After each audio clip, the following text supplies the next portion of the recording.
a drink. Well, maybe not.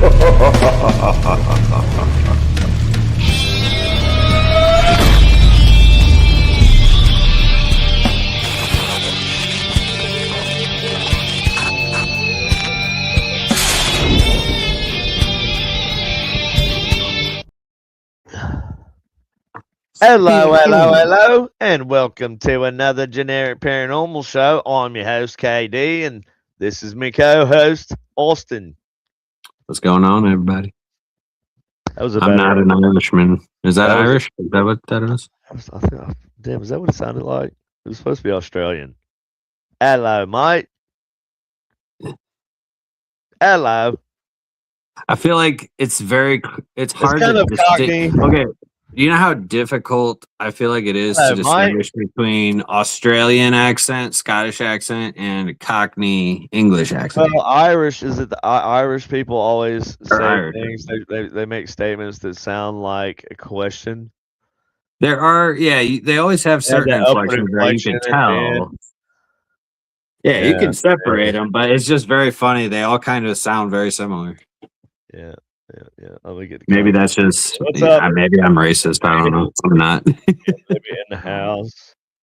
All right, so Don't know tonight people. we are going to have here in a few minutes. We're going to have a special guest on who is you can sit around and listen to Austin and myself like recklessly speculate and navigate the gigantic potholes in our brains to bring you like a steady stream of logical information that's mostly true. But you can listen to people who are actual like experts in I would say Ron Iacovetti, from what you've told me, right? I think he would say I would say that he's not only an ITC experimenter worker, but he is kind of a the expert on the history of ITC between him and Mark Macy, right? No, well, the thing with Ron is that Ron is very well versed in the idea of the stone tape theory. And the thing, well, like, and Ron has actually published a couple of articles on academia.edu, and they were in the top. They were in the top so many. He was like he knew everything about like Mark Macy and all Oh that yeah, too. he knows a lot about Mark Macy, Well, I mean, Bocce. there you go. He's kind of he's very well He's versed in the direct history radio of voice, all that stuff. Yeah, Ron is very well versed in all of this. You might as well bring him on because the man well, I is mean, I would extremely if he was here, educated. if he's Oh, he's not here yet. him Oh, in that's all right. the lobby. Oh yeah, he said they were running a little Oh, bit. That's fine. We can sit here and bull crap. We were jamming out on some Ronnie Radke, a little bit of watch All the in reverse. on in reverse there, yeah. And then we were listening to God's Gonna Cut You Down by Johnny Cash, which is one of my favorite songs that he's ever done, by the way. Mm-hmm. How many musicians lived to be like as old as he was? And I think June died, and then he made that album where it's like a bunch of cover songs, right? It's the American 500 Highways. I think that's the name of it. Oh no, American. It was the American series of albums, right? I think you had American 1 through 5. Anyway, Huh? there were a bunch of cover songs mostly, and even Trent Reznor said the song, "Hurt." I hurt myself today. He said, when I heard that song, he said, I've never had this feeling before, and I didn't know how to feel about it, but right then I realized that song was no longer mine anymore. And it's like, damn, bro, yeah, like he straight up like Johnny Cash was the man, dude. Johnny Cash is unmatched, legendary. Yes, legendary. And he had such a range, dude. And he could take something like cuz I didn't like Hurt when 9 Inch Nails did it, I don't Yeah. I like Nine Inch Nails. I like a handful of their songs. I do not like all their songs. You know what Yeah, I I mean? don't. It's kind of Yeah. like Euro trash. A lot of it is. It's kind of like Euro crap, Euro trash crap. You know, Oh, it's like a okay. yeah. And nowadays he's what's up, Tim Lovejoy and Tower Paranormal Investigations and Yeah. got Tower Investigations on here on YouTube and on Facebook as well. Thank you for those that split that up, getting views on all of them there. Yo, so Excuse what's me, up with I, these? I have this habit of like snorting because my sinuses are plugged. So I'm gonna make a weird noise every once in a while, and I can't help it. I can't help it. I've blown my nose. I've done everything. You know, I don't know. Fucking with you. I mean, I sound very nasally anyway, but Nasally. I sound very nasally. But anyway, Fucking KD, the dirty. screen format isn't showing both your handsome faces. Well, it would. Wait, oh, because you're looking at if you turn your phone to the side, it will PAL in the landscape mode. It should. You should in both. Yeah, it should be in both. Try that, Cam, and let me know if that works for you there. I think Facebook won't let you do it. It'll only let you stream in one or the other. I can't remember though for sure. But Well, shit, could you stream it in one on Supernatural Inc. and the other on PTF or something? yeah, I think I'm We doing could do that. I think I'm actually doing that. I have it kind of split Oh, up a little bit there. Yeah, yeah. Let's watch some videos to get started out, and let's just talk let's some do it. about some fake AI ghost hunting videos. All right, so Have you seen those commercials for that one company that's doing events that's selling equipment also? And they have these AI videos of like these different people that are talking about how cool the devices are. But like one of them is like of course, a mixed race elderly couple talking about, oh, spirit boxes from our time just didn't have the functions now. It's I don't know. It's just kind of funny because um it's just so unrealistic. right, yeah. You could tell that they're AI generated people that are not even like they're just saying some generic shit that I don't Right. know. It's disappointing to see when it comes to you know, the paranormal community and the paranormal field in general. Like that's the kind of shit that we really don't need. Is just that Well, that's why I say commercialized we have to base be marketing. yeah, we have to be careful about how much we let AI. Oh, there they are. Okay, we can get rid of this down here. All right, so our guests have joined us, and we are going to bring them on the screen. Legends. Hello, I'm gonna let me fix y'all's camera so it'll be wider. I have ours You're set up. muted. They I are think your muted. mic is muted. I don't know if Yeah, that's you guys or him. There it is. Yeah, it was sorry about that. Yeah, we're not thin enough to fit in a box like this. yeah, I got you. I got you. I'm gonna take care of that Well, you right. see how much of my box I take up? I mean, is that You're iconic. Yeah, that's because you're a legend. So you take you're up a a lot. legend? You guys are the legends here. You're the one that has published white papers, right? He does. Yeah. Who's the scientist and genius over here? Not me. Okay, Not me. all right, here we go. How many? You got 2 papers published, right? Yeah, I mean, I would more comfortably say the one because that was the one that got the traction on academia. Oh, Was this.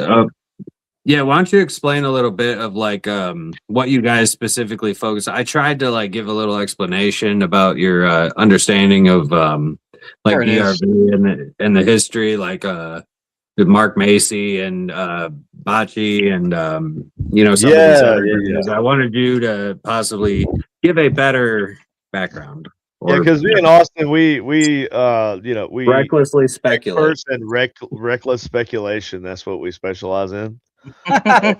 So yeah, we know a lot of bits and pieces of things, but the giant brain wormholes prevent us from piecing it all together properly.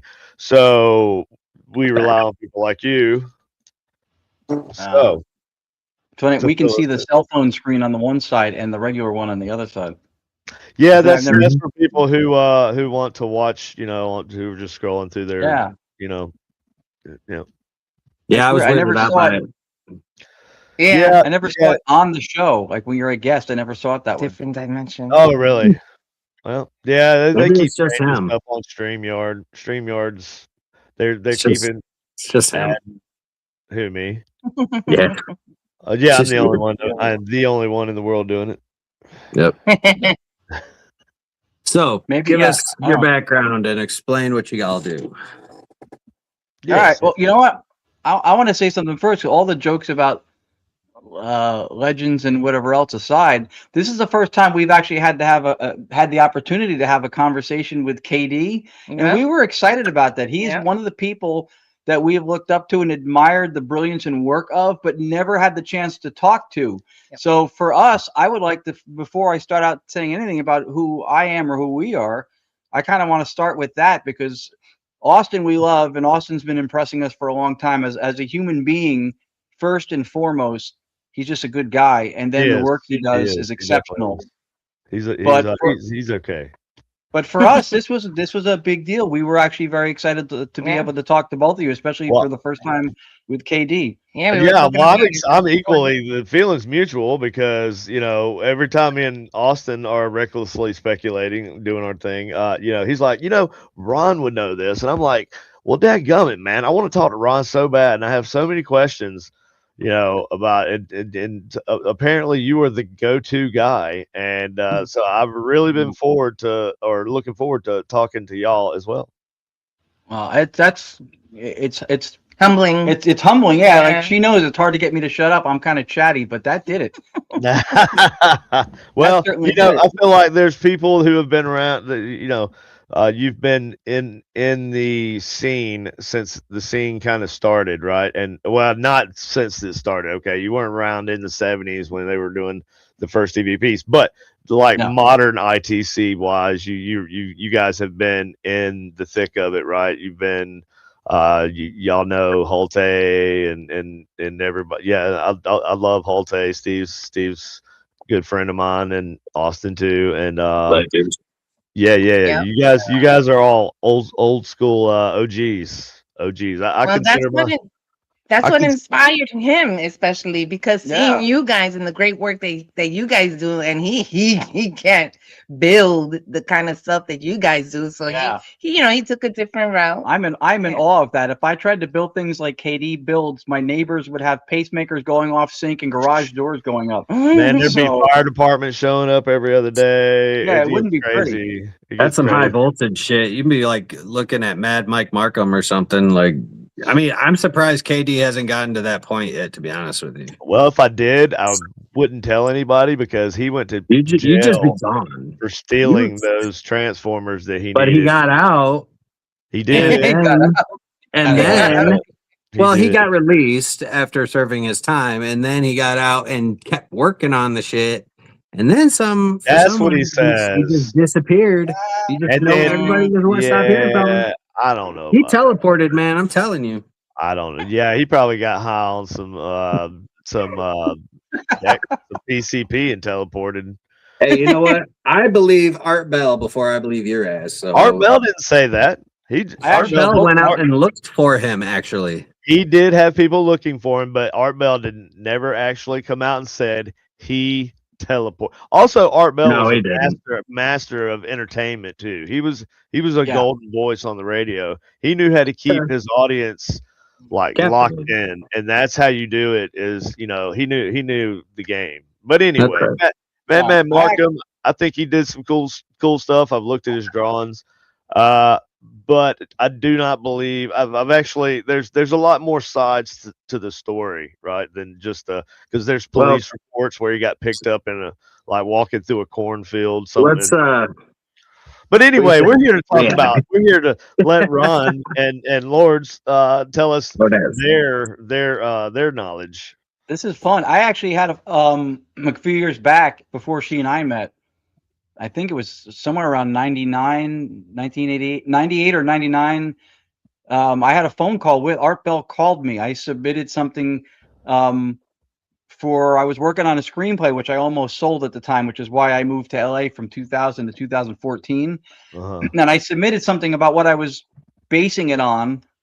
And some of it had to do with like ancient research stuff, ancient Egypt stuff, ancient civilization stuff. I don't know if you remember the Egyptologist who he was independent, and so a lot of times the academia folks wouldn't let him speak at the pulpit or podium because he didn't have a PhD, but he was doing the work on the water erosion on the Sphinx, John Anthony West. Oh yeah, I know. Yeah, I'm familiar with I him. used to talk to him a lot. He had me at his place up in upstate New York for lunch, and then when I moved out to LA shortly after that, and somewhere in the early 2000s, he came out for something, and he came to my apartment, and then we had lunch again and got together. He was enamored with the fact that I had been a satirist and done stand-up and had done comedy. I went, I'm telling dick jokes. You're changing history. I don't think I'm the most interesting person at the table, sir. No, Well, I mean, okay, hold on. That's your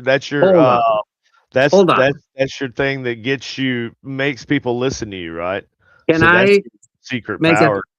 I do want to make a statement here, though. Ron Iacovetti is the most interesting man in the world. Oh. I've said He's this done a before. lot of I'll say stuff. it again. Yeah. Tell It's not Ron. at all. Okay. Not only was he a comedian. Okay, Ron. Tell the audience your extensive list of unique occupations. I'm a jack of all asses.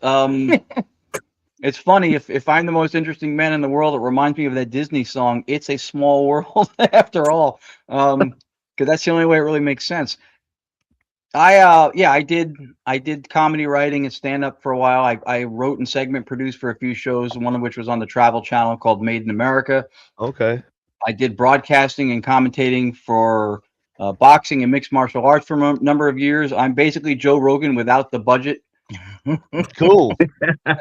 Even did bodybuilding. I did bodybuilding. Posing. He did I used posing. to power Music and lift. everything.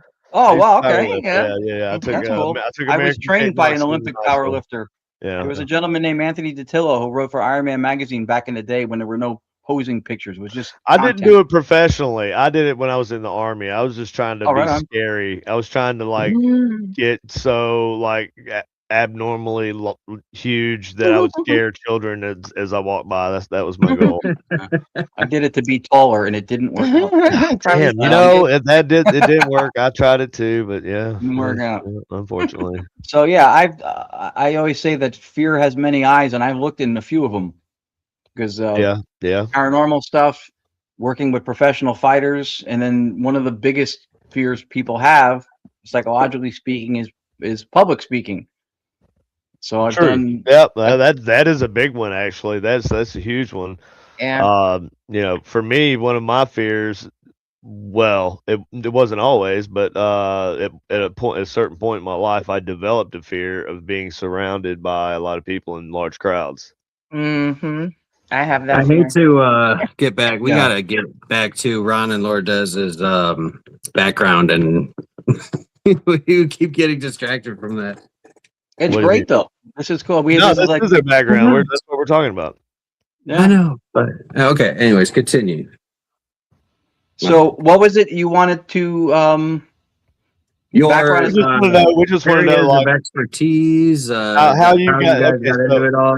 How did you get into ITC? What was the first thing that flipped the switch in your brain and said, this is I think there's really something to this, and really that thing that made you really pursue that and focus? Because I say everybody in the paranormal should have a focus, should have a specialty or a area of expertise, and for me it's ITC, and for you obviously it was ITC also. So how did you decide to make that your area expertise? Did you decide? Did it decide for you, or what happened to make that your thing?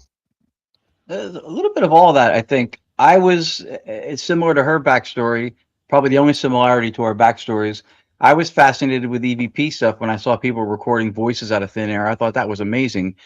But my first foray into experiencing ITC was at the Glen Tavern Inn in Santa Paula, California. This is close to 2012 or so, 13 maybe.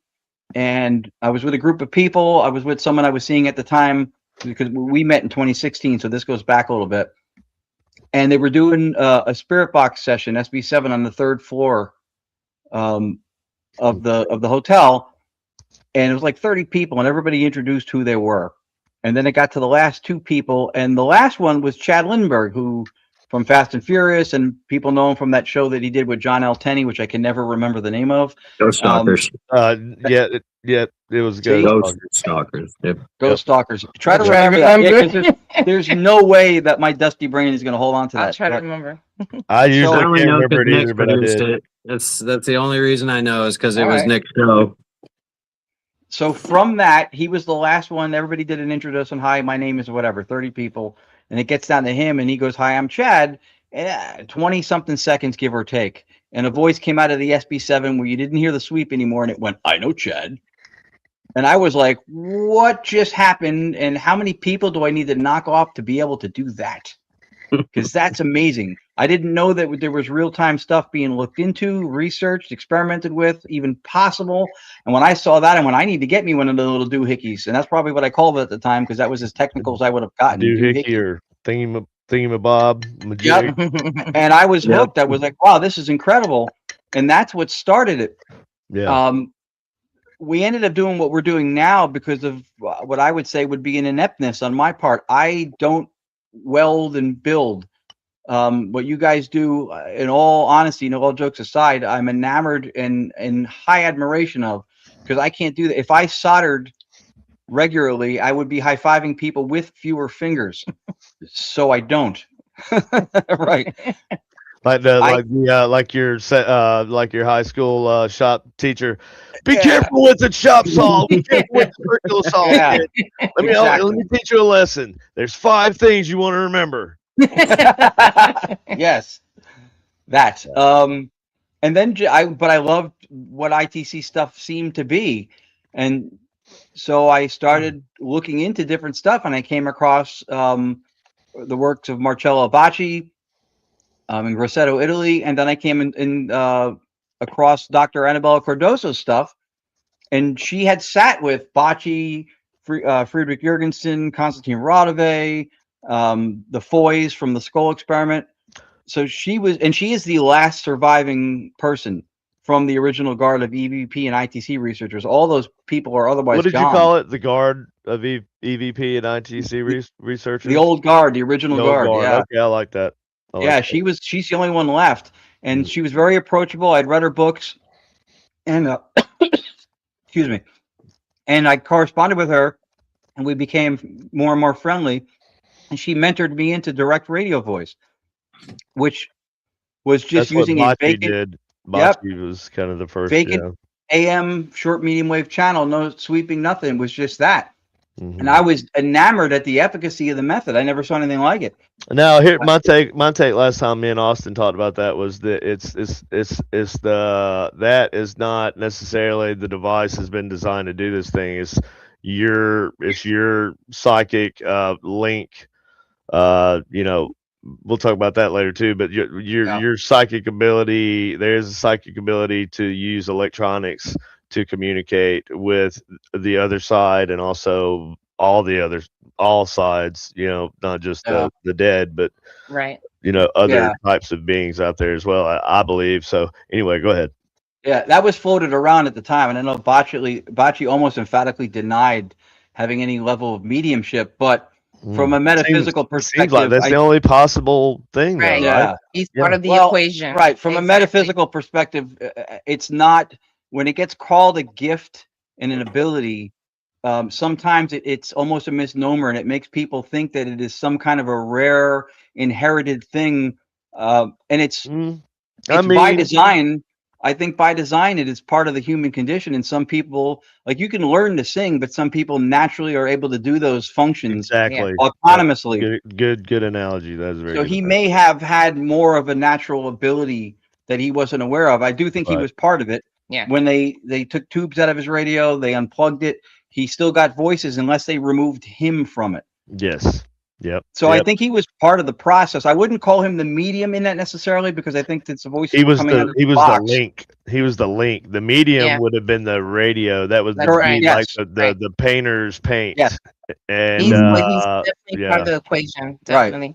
Right. You can't have a dance without a dancer. So he was part of what was going on for sure. Yeah. So that stuff hooked me. And then through Dr. Cardoso, I started doing DRV, and we just bought this world band boombox thing. She used to call me the LL Cool J of ITC, because I had this big boombox that had long wave and everything on it. And then we came across a gentleman named Keith Clark from Paranormal.com. He introduced us to the software component for a virtual studio to do everything people do with audio capture and review at the moment of contact, to filter, to denoise and amplify, and what had never been done before in ITC to our knowledge, and what we instituted or employed the use of, was slowing down the flow of the white noise. Yes. And that was staggering for us, because, and this is why it's important to know who those pioneers and people are, because we're standing on their shoulders. Oh yeah, we're definitely Konstantin Radove said that these voices come in not only faster than we can detect them, but they come in faster than the human vocal tract is capable of speaking. Yeah, and I believe not only faster, and I think it depends on the type of being you're talking to as to what medium you're able to talk to them through. And when I say medium, what type of electronic device or whatever type of device, or are you just psychically, or your psychic medium speaking to them that way? But I think that you can, I think different types of, like shortwave, I believe different types of supernatural beings are more have a better ability to communicate through shortwave radio, the shortwave band, right? And then some beings have a better ability to communicate through the FM and then the AM, and then there's some things that talk in reverse, or when they speak, and it could be because of our different dimensions, like time being a dimension, and wherever these things are, they exist outside of our standard 4 dimensions, time being the 4th one. And I think that those things get mixed up, and so sometimes their voice could come through reversed, and then or it's really hard to break it down and just say it right off the cuff. I need like a chart to like chart all this shit out, But I think you understand what I'm saying. Yeah. Well, so how did you guys start doing the digital seance project, or the digital seance experience? My apologies. I love that too, by the way. I've been copying that. Why don't you kind of give us a little bit of background on that, and how how you guys work together with that and do that together? You want to run with? Well, when we started doing the direct radio voice, we were invited to go to the Sterling mine. And so we went to the Sterling mine and with the direct radio voice, and we went deep inside the mine and we got voices.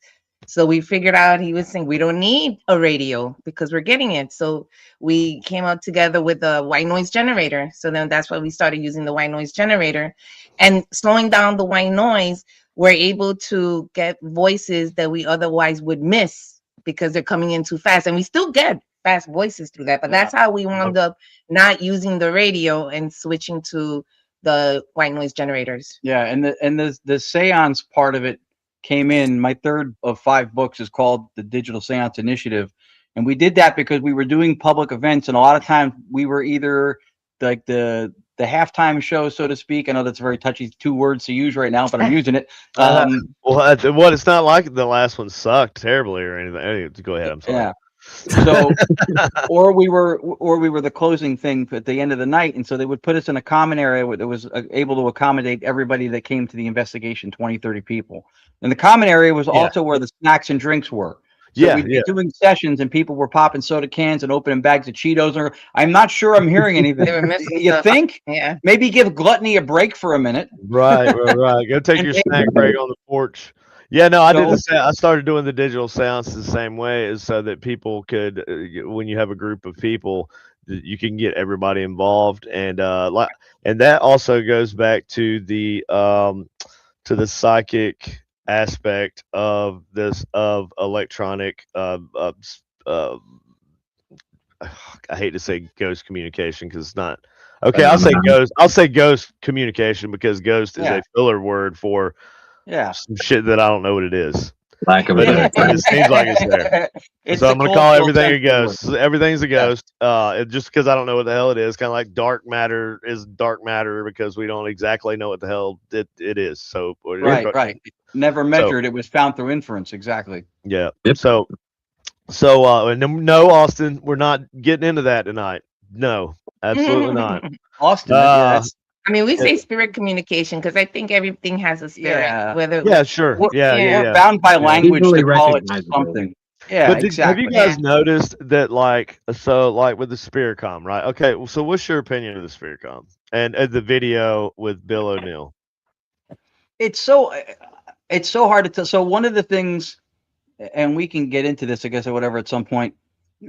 We come from a different metaphysical perspective, which we can explain. But one of the things we try not to do, both in making claims and both in denying or assessing claims of others, is speak to something that we don't have enough of an ability to support. And a lot of people are like that. I don't think even knowingly so, right? Like if you have a bunch of things theoretically that you believe or might be going on, you speak to them. But if you introduce into that conversation something that you don't really have enough support for, then that kind of takes down your position overall.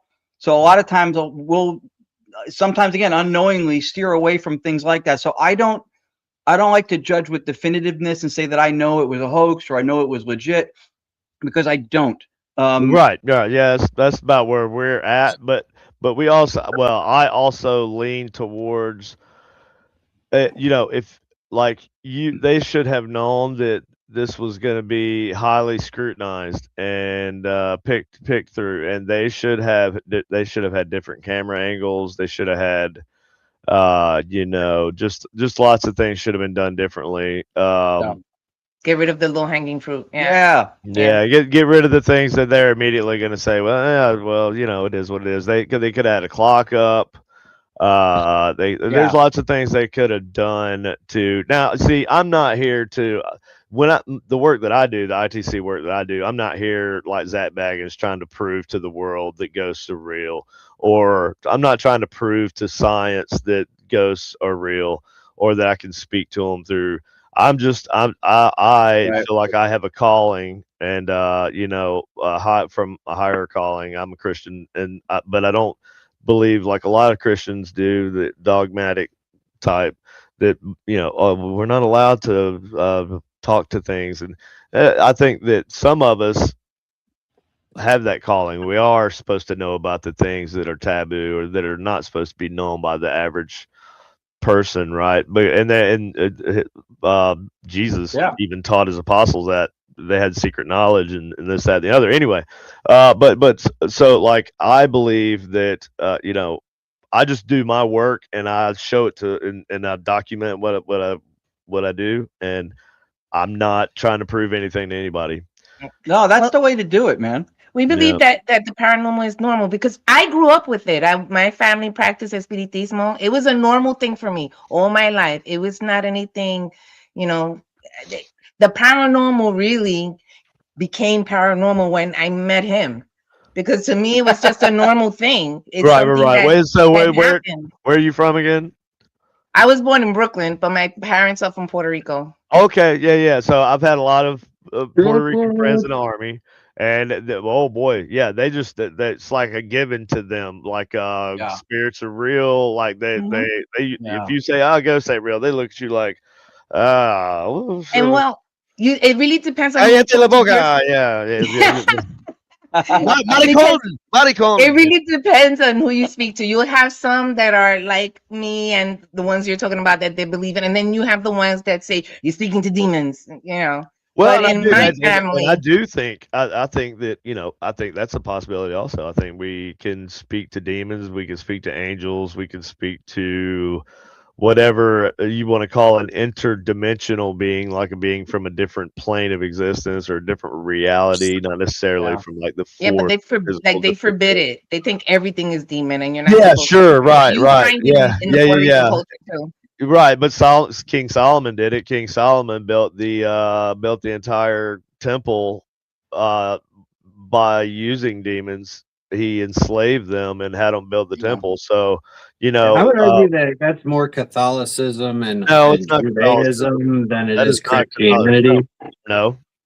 Because I know, like, Jehovah's If Witnesses anything believe is more everything is Jewish, demons. it would be more Judaic than Catholic, because the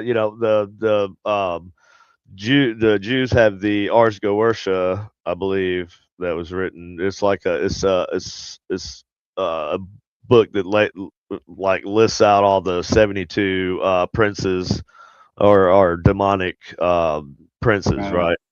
And it lays out their hierarchy and their structure and who's king. They have kings and princes, and each prince has this many. But that's also well, it's Enoch, right? Yeah. Enoch, I didn't think I find to Christians be didn't believe in demons. do what? What did you think I said?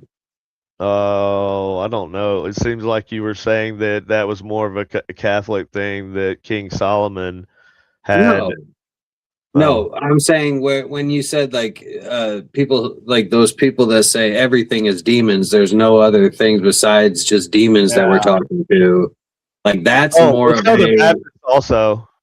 Yeah, I mean those are Catholics, like Jehovah's Witnesses, like those. You find them in all religions. It's almost like a fundamentalist type of view.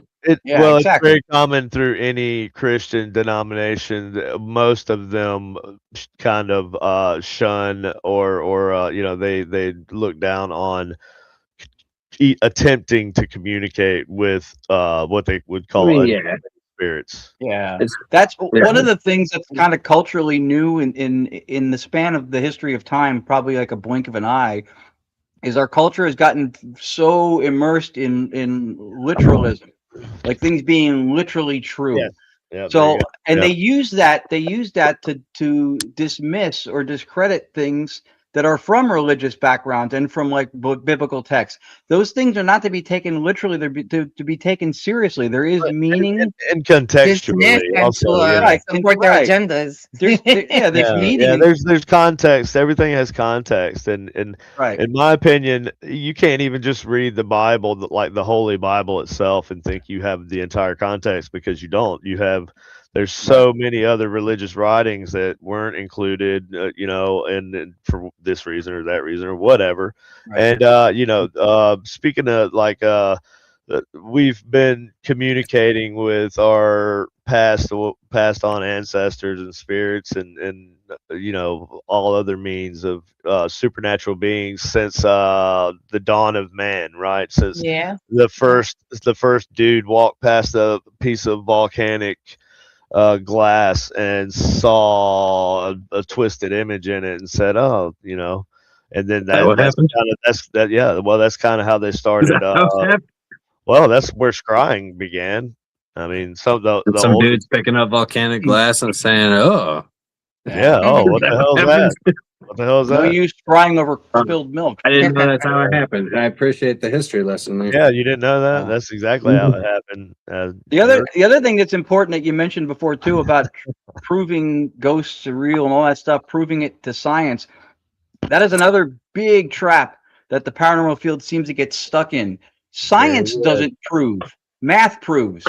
Science can't prove something as an ineffable truth, because if they did, then they would not be able to reserve the right to update with new discovery, new information, revisit theory, and revise for new information. Right. So it can't. There are things in nature that are reliable that we call laws that you can count on, but it doesn't prove the paranormal. I don't want to say the paranormal. The supernatural doesn't adhere to our idea of physics, in my opinion. I think we can detect when supernatural things happen or paranormal things happen, because not everything that's paranormal is supernatural, right? It could be just something that we don't understand yet that could be explainable by science. But I think true paranormal things are in reality should be called supernatural because they exist outside of our natural world. Like we could see the evidence of them interacting with us through, across whatever barrier, but in reality, like we'll never be able to see, access, or explain that source where those beings interact with us from. Does that make sense? Yeah, there's a whole rabbit hole there, kind of too. If you'll grant me a moment on this, Sure. that's important because in the paranormal, I think one of the things we get stuck with is that we think, or it seems to be a commonality in belief that metaphysical means like crystals and incense and sage and candles, and it doesn't. That's not, those have practical application, but metaphysics literally means that which stands behind the physics. Right. Science tells us what nature and reality does. It asks questions of nature through experimentation and has outcomes. It doesn't tell us what nature and reality is. That's metaphysics or metaphysical philosophy. So one of the things that's important is for us now is knowing one's metaphysical position, because if you don't know what it is, you're probably defaulting to materialism / physicalism. Yep. Which is what says that this stuff doesn't happen, which says this stuff can't happen. So if you've ever heard of the Sagan standard, it was Carl Sagan that said it. I think it came before him. I think it might have been Immanuel Kant might have said it first. That whole extraordinary claims require extraordinary evidence of proof. Yeah, so it's kind of like Occam's razor a little bit. It's like right, the simplest explanation is right. But Occam's razor being simplest explanation, but the Sagan standard saying extraordinary claims require extraordinary proof or evidence is only true if by being termed extraordinary is because it doesn't fit into an ideology that says it can't happen. Yeah, so when we talk about what's natural, about what's natural, right? Like naturalism assumes physicalism. Right. That the natural world can explain things, but if it's anything supernatural or mysterious like that, it's not included in that. Right. Now, there's a subcategory, unfortunately, called metaphysical naturalism, which is to say that everything that happens is natural, that there is no paranormal or supernatural. It's natural and it's normal. Just because we can't detect it or sense it doesn't mean that it has a special category. We can sense through our dashboard of dials, through our instrumentation, that we have what is salient to survive. That's what we have. We're like born into a cockpit of a plane. We have dials and dashboard that measures things around us that we use to survive. Mm-hmm. But just like the pilot, if you black out the windows through reliable information through the instrumentation, he can navigate and fly the plane and land it no problem off of instruments because it's good information. Yep. That's what we get. But we know from infrasound and infrared that there's at least a great portion of what's outside of what our senses can tell us that does exist. Yeah, that stuff doesn't need a special explanation. It doesn't need an exceptional thing per the Sagan standard. Right. It's not in another dimension. It's not in another dimension. Yeah. The thing is, we know that there's things outside of what we can detect. The difference between people and materialists who preach science into an ism, because science should be they try to make neutral. Science. They try to make spirituality and science and philosophy, right? Yeah, science should be metaphysically agnostic and neutral. The difference between us and the cockpit and the pilot is the pilot never mistakes the dashboard for the sky. We do. We think that everything we see, touch, taste, smell, and see is everything in the world in its totality, and that's naive. Yeah, it is naive. Agreed. So that's I think the groundwork for this. I think, and a lot of people get trapped in this binary idea of paranormal or the explainable, the living world, and then the paranormal world, which is the world where all the traumatic death people exist, I guess, or two separate places or two separate. Most people won't even give the idea that maybe this thing that you're talking to in this house through this spirit box, maybe it ain't a little girl that you're talking to, or maybe it's not, or maybe it's not even the spirit of a person. It could be a demon. Demons biblically in every religion, they're known to be liars. They're the best liars, and that's kind of like where with the Sally House, right? And see, I know Tony Pickman, and I don't believe in that whole thing. Just I've done a lot of research. I don't believe the whole. I think it was a kind of a scam. But anyway, but if all that were real, then that ghost girl would not have been an actual girl. I have a hard time believing that small children are locked here on Earth, like their spirits are locked here on Earth. And it's not because I don't want to believe it, so I just refuse to.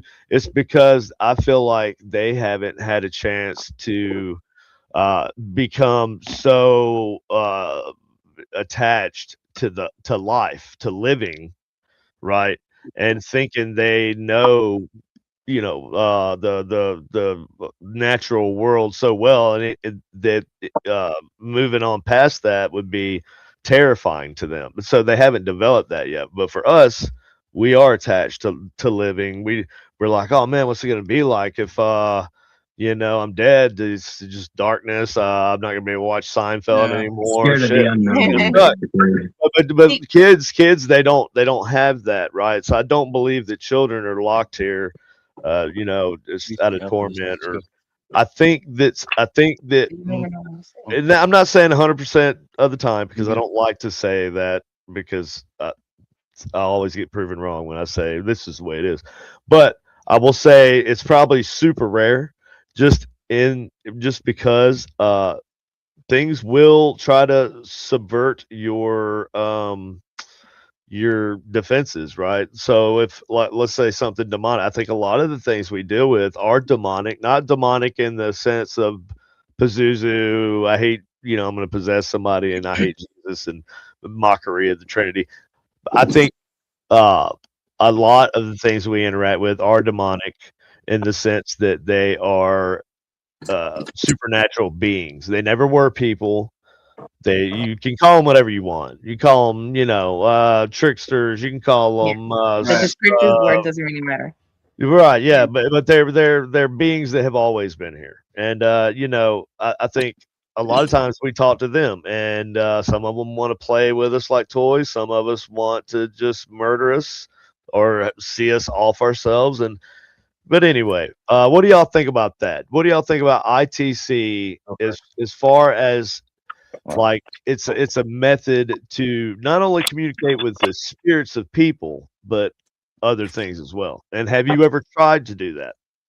So just to touch upon what you just said, so as idealists, we have a different perspective, and we respect everyone's perspective, because we don't know who's right, who's wrong. But as idealists, we believe that the things that we communicate are around us all the time. It's just that we don't have the tools to perceive them, just like the ultrasounds and the ultralight. So we believe that it's around us. We just don't have the tools to see it, because the tools that we have is just to survive in the world that we're in. Yeah. As far as the children, I don't think children or necessarily people are trapped, at least not in a physical body. We believe that if there's communication where there's a spirit or an entity that you're talking to, they're trapped mentally. Something that happened to them, and it doesn't even have to be tragic. It can be a happy memory or a tragic memory, but they're trapped mentally, not in a physical state. I get that. Kind of like the movie What Dreams May Come. That's kind of what I think of sometimes. Have you guys ever read the book or watched that movie?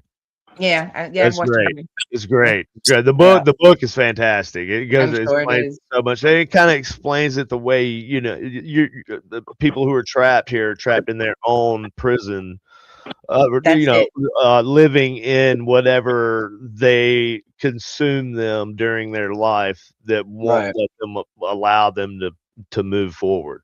Right. We've had this discussion before, and she brought that up to me, and I was like, that's really important. I think it was really, the way she phrased it was nicely put. So here's where, and I'll bring the discussion often back to metaphysics. So the main worldview, the iteration now, physicalism or materialism, is the reigning worldview, and it says that things are fundamentally physical, That's what exists. And then from that, other things are created. So your brain, which is squishy matter, creates your consciousness through neural firings and complex things and happening, and so that creates consciousness. That's physicalism. What she's putting forth and saying that we're coming from is called idealism. I'm in an ambassadorship under Dr. Bernardo Kastrup, for who calls his version of it analytic idealism, which says that reality is fundamentally mental, and that physicality, which is in league with quantum field theory for at least 50 years, physicality is a result of observation and measurement. Things don't have physical parameters until you observe / measure them. Yeah. So under idealism, what we perceive as physical is just represented to us, again, on our dashboard of dials as physical, but it's not fundamentally physical. Why is that important to what she just said? Because there's a commonly held belief in the paranormal about spirits being trapped or stuck at a location. Now, if you assume a dualist perspective and say that there's mind stuff and matter stuff, there's physical and mental stuff, and then you're saying that this spirit can walk through walls because there used to be a hallway there that's not there anymore, and they're not bound to space-time as we are, but then somehow a condominium built in 1978 has got them stuck there because of the plaster, or I mean, right? So it becomes a contradiction.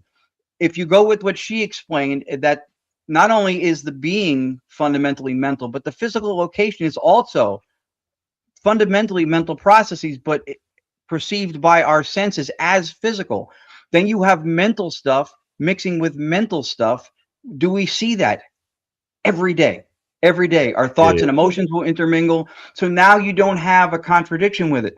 That's the problem with physicalism, that says that there are two separate incommensurable things. Well, that's really more of a dualist thing, right? This is more Cartesian from Descartes' mind and matter thing, saying that these are two separate incommensurable things that all explain reality, mental stuff and matter, mind and matter. But then it's an internal contradiction, because then it tries to explain mind in terms of matter by saying that the matter in your head is creating the mind, is creating consciousness. That's a contradiction. Yes. Yeah. It's a paradox. Yeah. So what takes down physicalism as a solid worldview was put forth in, I think, the 70s by a philosopher from Australia named David Chalmers, which is known as the hard problem of consciousness, which basically says that there's no way to deduce, at least in principle, the qualities of experience, the taste of chocolate, the smell of a strawberry, the touch of a flower. Those are all qualia or qualitative states. There's no way to deduce, at least in principle, the qualities of experience from any physical arrangements, which includes squishy brain matter. No one's ever been able to explain that. So that metaphysical position falls apart. And emotions. Right. So now, from there, any theory of anything to do with dimensions or paranormal or anything, if through extrapolation and expounding on the idea and then seeing it through and then being continuous with it, being consistent with it across the boards and applying it everywhere it would need to apply if you're going to invoke it, if it steps back into physicalism, boom, then that to me is a chink in the armor of whatever the theory is. If it needs to fall back on physicalism, then the theory is looking at a problem that we really, in the hard problem of consciousness, is an insoluble problem. It's not a problem to be solved. It's meant to say, well, that's looking at something we can't figure out. We need to step back. Yeah, well, I think we don't have to step back. You could try all you'd like, as far as discovering the source of consciousness, conscious, or let's say trying to break that code to breach that barrier between the natural and the supernatural. I believe I believe in a creator. I believe in intelligent design, and I believe that whatever made us, right?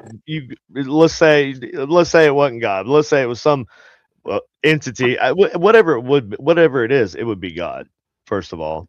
But I feel like God, is more. Well, there's lots of different views of it. You have the Gnostics, and you have the archon. There's the archons and the demiurge, and there's so many different takes on it. And I believe I like a little bit of the demiurge idea. There's parts of it that kind of make sense to me, but at the end of the day, I think that's part of the fail safe. There's a fail safe built into physics in the world that we operate in, the world of the real, the whatever we want to call it, if you want to consider it the world of the real. That there's baked in, there's a barrier, like a firewall, right? Either that or we are the abnormality. We're the abnormality in a fishbowl existing inside of some other an aquarium of somebody. we're in the aquarium that where physics, the things that hold our universe together have been created by another something else, which is kind of like the I forget what you call it, but simulation theory. Simulation theory, right? But it's different than just a simulation. It's like it's kind of like the bubble universe. The bubble universe is kind of popping. Holographic universe.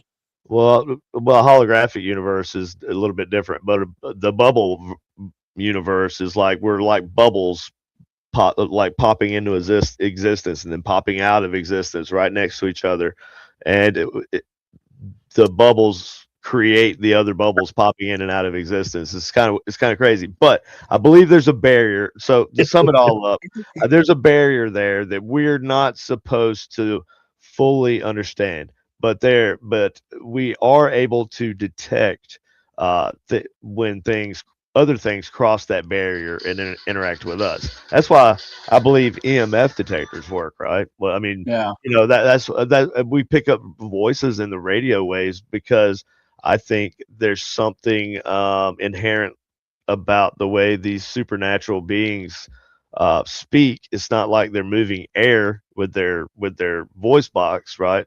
Right. And then we're picking it up and hearing it with our eardrums, right? The vibrations.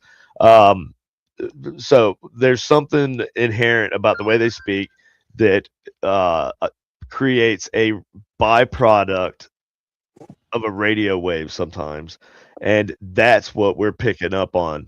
We're picking up on like just bits and pieces of the full things that they're saying. I believe sometimes, I mean, in some cases, not all cases. I think we're describing a lot of the things. It's the same thing, and we're just using descriptive words. Yeah, for us, like the barrier, the firewall. Well, for me, I take that's us. We're the firewall, we're the barrier, and these things exist around us. And every we get the little bits and pieces. Every once in a while, we'll get those bits and pieces. And depending on where your mental state is and how porous you are, you'll be able to receive some more sometimes than other times. Yep. And some people are guided, to and expected to learn more. Like you guys, I believe. I think it's a calling for y'all to do this work. I believe it's a calling for Austin to do the work. People who are passionate about it and not in it for the money. That's the key.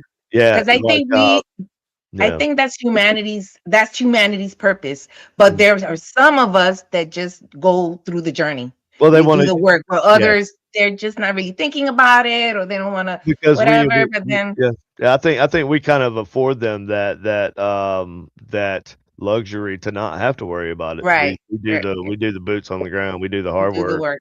And And as far as the demons and the angels, I think it's the same thing, because it's just the descriptive words. Because you can, being Catholic, I can say we're talking to angels and demons, but to me, I think the foundation of that is really more like evil and good, and you need a word to describe it. So some people will call it demons, some people will call it jinn. Right. Historically, like with King James, he would back then he would say it was daemon or whatever. Yeah, and that wasn't necessarily referencing evil demons. That was just referencing angelic or Mm-hmm. supernatural beings, right? Was We can talk about that. yeah, About the In metaphysical philosophy and idealism, there's something called a daimon, the daimon, and the daimonic is a semi-autonomous entity. If it's the impersonal working through you, so you'll feel its thought, its feeling, you'll think its thoughts. But if you've ever had that where it doesn't feel right, but you kind of feel like I need to do it anyway, or you or don't know why you're feeling a inspiration, certain thing, or that an, could be the diamond, that could right? be the daimon. or an inspiration. Yeah, Because sure. It's like some the good diamond and the evil are in like your shoulder. muses. They're Right. muses. They influence, and they historically they have influenced civilization, human, Mm-hmm. prosperity and everything. And other that's even hell, we could even go back and talk about the sons of God and the Right. Anunnaki, and then all that, right? Because that's kind of where that's when all that started, right? The angels came down to earth. They weren't kicked out of heaven. They just came down and they were like, "Hey, these earth girls are kind of smoking Oh, hot." yeah, And raisins are coming yeah, down. but also humans realized that. So back then, those angels were that they had specialties and intelligence, and I think there's the Ars Goetia, I believe that is the book that tells you what their specialties were, what their they were kind of like Catholic saints, right? It was a very similar thing. They had all the knowledge of one, like this one had all the knowledge of growing, of the harvest or whatever. And so the supposedly in exchange for our the knowledge from them, like we Yeah. created the Anunnaki, and that's kind of crazy to me. So I think a lot of times we're talking to things that are timeless through Yeah. ITC. Like yeah, I swear to Yeah. God, I got Yeah. In our view, it's all the time. We Yeah. believe that that's all the time. It's timeless. Yeah. Well, It's I have spoken to spirits that I feel like were fresh. I hate that sounds kind of a cold way, like fresh spirits. Like it just died, Well, that's certainly possible. So Yeah, that's the other yeah. thing too, that we have a different view. First, like under analytic idealism for us, we approach anytime we try to figure something out or hypothesize or theorize with skeptical parsimony, meaning the fewest Occam's razor-ish, right? The fewest theoretical entities necessary to explain something without inventing things that we could use, but that are not empirically grounded in anything, Like just is for the that sake of like a series, like a season of the Supernatural show, yes, where it's like, oh, you see that symbol? yeah, That's definitely this kind of demon. right. We have a special like documented way to handle this. We're gonna, right. yeah. I And thought we don't see time as something fundamental. Out Time is there. not something out there where things happen. It's not an objective thing out there within which things happen, because it's reducible. Right? For time and space can't be the fabric of reality upon which everything else rests like a scaffolding, because time and space are both what? They're experiential. that's just Time in and our space. just inside our fishbowl, man. And the Right, fishbowl Right. next It's our door, tool it to might not filing be like navigate. system. that. Right. It's a filing system for Right. us. Hmm. So it can't be, because in order to experience, time and space are experiential. So in order to experience something, you have to be what? Conscious. So Yep. for us, as they deal with You have to be consciousness has observant. primacy. Consciousness is the irreducible, what you would call reduction floor, right? The reduction level of explaining what reality is. Under idealism, it would be consciousness. Theoretically, if anything exists outside of consciousness, it might as well not exist, because for us it's unknowable. We You don't have know access. everything directly or indirectly through consciousness, which is the problem with trying to solve a source of where consciousness comes from. Because if something creates consciousness, how would we have access to it? Because we're employing the tool We are to investigate the very thing we're using. That's like well, putting a scale on top of a scale to weigh it. It's true. like, see, the thing is that Mm. when we Well, they are could we're do that. great with looking outside the box and If experimenting. you Right. if you didn't Absolutely. know how But much when the we come to scale weighs, explain, but when we explain things of what we believe is happening, we try to stay as closest to what is known and not go outside of it. No, I Do we go try to bad shit experiment outside crazy. of it? I'll Sure. throw some weird shit out there. I get ape But shit. well, you're a mad I'll be scientist. You like, yeah, well, experiment. that's true. right. Yeah. That's and right. you should. That's what I'm Well, saying. You should do that. But when you're explaining I it, just had so much weird shit, and it's like, yeah. okay, and I definitely believe there's not just one form of like one other dimension where all this paranormal shit exists, and that's what we interact with. Okay, let's take for example, let's say the Spearcom experiment video was real, right? Okay. Let's say it was all real. All right. So if that's the case, did you get the impression that, and even from Meek's writings and stuff outside of the video, have you guys got the impression about that whole situation that it seems like they're implying that like Mueller was using some sort of device himself to communicate with us also? Because it seemed to me like it was two dudes trying to talk to each other over ham radio 6,000 miles away. Oh, The thing with me is like That was the impression that I got. it's only because of what we do, and I noticed that sometimes the voices sound a little electronic, sometimes not. We get all different types of voices, and those voices always seem. But it's not same. necessarily the sound of the voice. It's the content of the conversation that they had, right? It's not even because I have a thing that I made. I call it the RoboBox, right? Yes, I love it. It's nuts. It's probably the closest thing there is currently to something that sounds like the Spearcom. right. So you have that same voice all the time, like that electronic voice. It doesn't have variations. The pitch will change. But see, that's what I mean. In his, when I saw it seemed like the pitch was always the same. It never really deviated from it. It did. And I don't know. I do find that a little suspicious. I don't know if it was find fake that or not. suspicious now because we're used to like you probably think similar to me. I think that things they're taking a lot of times that there's different ways they communicate through radio, right? It could be taking the sounds that are coming through the radio if they have this. And I think those are very strong beings that are able to influence things that like that. You know what I mean? If you are some supernatural being and you're so powerful, you take just sounds and turn them around. Oh yeah, that's cool. Anyway. It's cool. I like it. It looks nice too. That is cool. Yeah, I mean the voice is being modulated by electronics, so the fact that it sounds electronic to me is not alarming. No, but I it just never deviates. I get it. I don't know. Maybe I'm a little. I don't know how much of it you watched either. No, I remember watching a lot of it. Yeah. Okay, so that in itself, that for me, that says to me that if there's a being that's coming through a spirit box that I'm communicating with, did I say something about 7? The time is something. Time.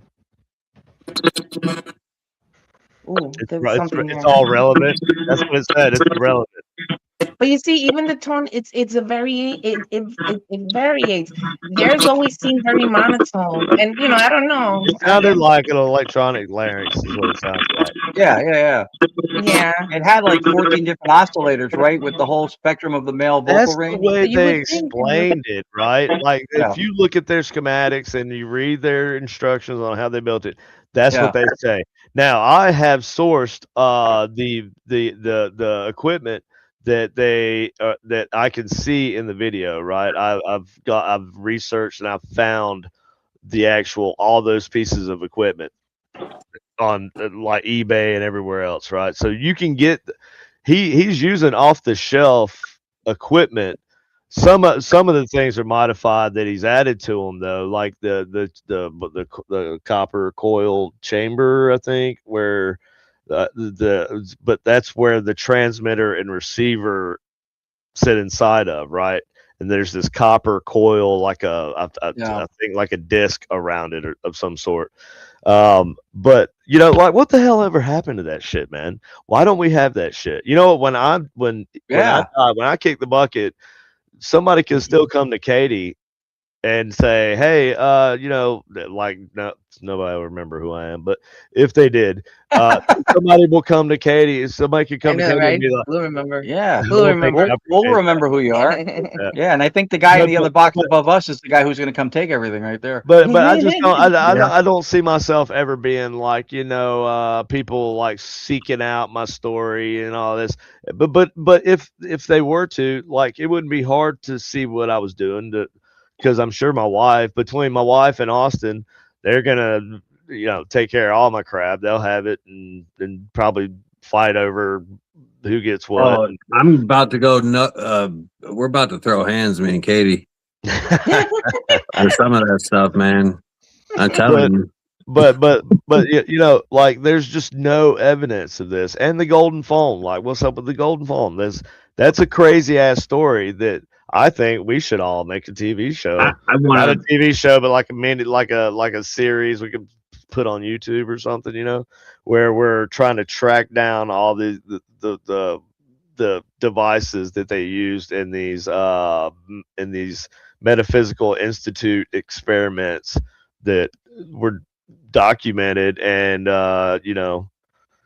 but like I don't know, man, it just seems like there should be more here for us to put our hands on.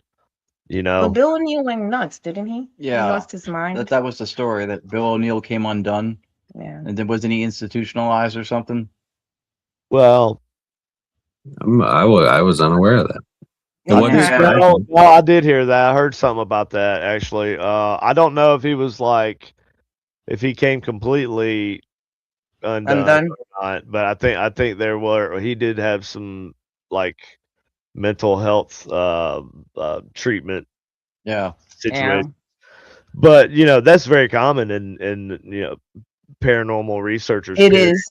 And you could say it's causational or it's correlation. Causation is not always but like that's true. No, that's true. Yeah. It definitely seems to line up a lot of times, right? We draw in the crazies. That's the problem. Yeah, everything comes from the not mental. because they're crazy, but the shit that happens that you you realize it gets your mind going, and it can get you a little crazy. It's true. That you have create these like existential, like paradoxes in your brain, right? And you find yourself, you find yourself just like thinking, man, I've believed this for so long, and now this is lead me to believe something else, or you're struggling, or you're being like, as a Christian, there are demons that are out there who would wish harm upon, especially Christians. You get oppressed. There's oppression. There's I don't think demonic possession in the classical sense, the Catholic sense, happens as much as some people would claim, but I do believe it happens. Yeah. But anyway, what do you guys think about that? I think one of the things we get plagued with in this field is having to vet the authenticity of an experience. To misconstrue an experience is not to say that one doesn't have it, for one. For two, when somebody says, well, it's not real, it was a hallucination. Well, the experience of a hallucination is still an experience. Is reality.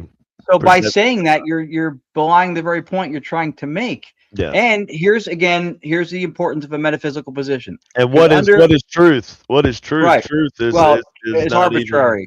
Right. It's not objective. Consensus truth is a red herring. Truth varies depending on the observer. That's right. And that's right. An objective consensus. Now there are objective truths, like a thing happened, right? But the entire details around that thing that happened, that's the objective. That's the non-objective part. But if you take it like in police officer and taking witness testimony, they'll see the same person, but they'll describe that person in different ways. But it's Right. the Yep. details are still correct. It's just that this person noticed this part of it, and the other one no. That doesn't mean that it's not true. They're both true. Right. Yeah. And Right. I think the idea of objectivity comes from a collection of subjectivities that align. Because everything we experience is subjective. Even through instrumentation, everything we take in is subjective. We can't have you and I can't feel my hunger. It's like two people have to validate each other to make a thing an objective truth. So, right. So it's an aggregation of subjectivities that creates an objective truth. So fundamentally, on an ontological level, there's no there are objective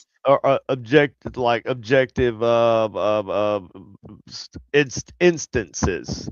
As far as the truth, like the word truth is like what happened, right? Not that this bottle's sitting here. It's more like how that bottle got put there.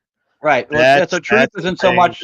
Truth isn't so much how happened. Truth is how much is the validity or the credibility of something happening or not too. It's like evidence isn't proof, and proof isn't evidence.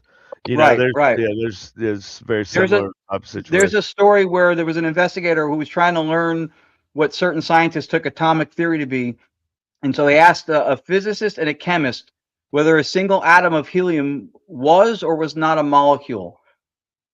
Both scientists, both PhDs. The chemist saw the atom of helium as a molecule because it behaved like one with respect to kinetic theory of gases. Yeah. The physicist determined that it was not a molecule because it displayed no molecular spectrum, which is a patterning in which that it absorbs and interacts with light. Yeah, that's how we use a right. So there's two scientists rendering an opinion about the same thing who had two completely different perspectives. We cannot observe and perceive anything without narrative. Myth and narrative is part of everything that we take in. That is where divergences come from. Yeah, we are like narrative driven like animals. 100%. That's what we are. We're narrative driven. Like we need purpose. We need purpose. Yep. We need to know. We need kind of like as much as I love this conversation, I have to jump off. We are past the hour, and I love you guys. I appreciate you guys. Thank you for coming on. Yeah, dude, it's been great talking to y'all. We definitely got to do this again. Oh yes, this was an honor for us. Oh, it was an honor for me too. 100%. The honor is over here. I appreciate you guys coming on and taking the time out of your busy day, and I'm sure you guys got stuff you're doing. And so anything you want to plug? Like you got some and I leave it up to you. I forget what we're doing. Well, I mean, everything for the most part bounces off of our website. Oh yeah, do that. Which is gonyacparanormal.com. GONYAC paranormal, gonyacparanormal.com. I put out a 10-video course on metaphysics and paranormality. That's there's a link to that. I made it free for a period of time on a private YouTube list. I have 5 books on Amazon. There's a link to that also on the website. We have a calendar of upcoming events. That's there.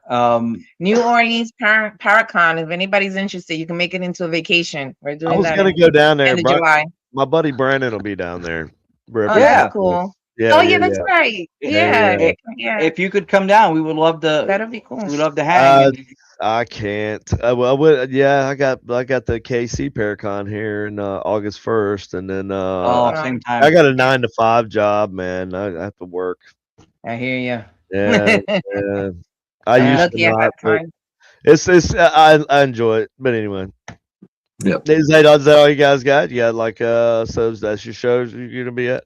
Well, but what if I were to invite you guys to come out to like a event? Would you do that if I gave you plenty of notice? Of course, we would love to. Are you kidding me? We would do everything we could to make it. Yeah, absolutely. Fantastic. We are amazed with the stuff that you do. Yes, we love you too. I'll see you guys. I'll see you and Ron in June. So coming up soon. KD, I love you too, buddy. I'm jumping off here. Good night, guys. Good night, Austin Menard. Austin Menard. Say hi to your other half. Oh, well, he got him. Yeah. But we will be honored to do something. Yeah, we'd be honored. We love the work that you do. Yeah, the work you do is phenomenal. I'm excited, just to hearing you guys talk about, all the beliefs you have and the work you've done and the work that you are very well versed in that other people have done. I would love to show you some of my more like bigger experiment type stuff. That unfortunately never makes it on a TV show. Whenever I am on a TV show, I'll spend all day setting a crazy, like using sacred geometry and copper wire and lasers and you name it. It's a big production, right? And never gets shown on the TV show, but I would like for you guys to see some of that. I try to use a lot of that old school. I go back and I visit the old school, the fathers of the early ITC. I think that's where the answers are. Some of the answers. You mix the old school with the new stuff, and you mix it somewhere in there. I feel like they wanted to do so much more with it at the time, but their technology wasn't there yet. And that's it. Now we can do that, and so. But man, you guys have been awesome, and I love talking to y'all. And you guys have a great outlook on everything. So, again, thank you for coming on tonight. And Ron and Lords, y'all are cool, and I can't wait to have y'all back. Yeah, Thank for sure. Likewise to you. We had a great time. Let's keep in touch and talk more too. Definitely, I think, man. Definitely. I never get on Facebook. I'll just have Austin give you I'll have him text you my cell phone number. All right. And y'all can just call me or text me. Yeah. Anything we can do to support or help get stuff out there or help you move items or whatever. Anything we can do, you have our support. Sure. Yeah. That's awesome, man. And yeah, I'd love to have people like y'all use some of my equipment. So yeah. All right.